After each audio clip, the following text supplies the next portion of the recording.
தமிழர்களுக்கே உரித்தான மா இலை தோரணத்தோடு வாசலில் நம்மை அழகாய் வரவேற்கிறது பூக்களின் சங்கமமான கொடைக்கானலின் 62வது மலர் கண்காட்சி.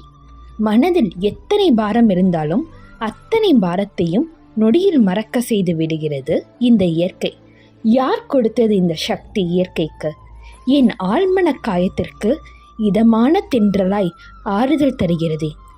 என் இதயத்தை பறிக்கப் போகிறேன் என்பதை குறிப்பால் உணர்த்தவே இதய வடிவில் வரவேற்பு சாலை 1000 மலர்கள் ஒன்று சேர்த்து கோபுரமாய் உருவாகி அதன் அழகில் நம்மை சொக்க வைக்கிறது.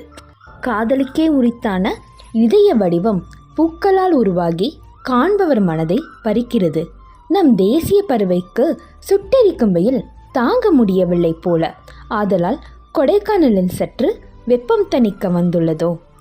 மனதை மயக்கும் மலர் சிற்பங்கள் பல நம் மனதை வெகுவாய் பறிக்கிறது.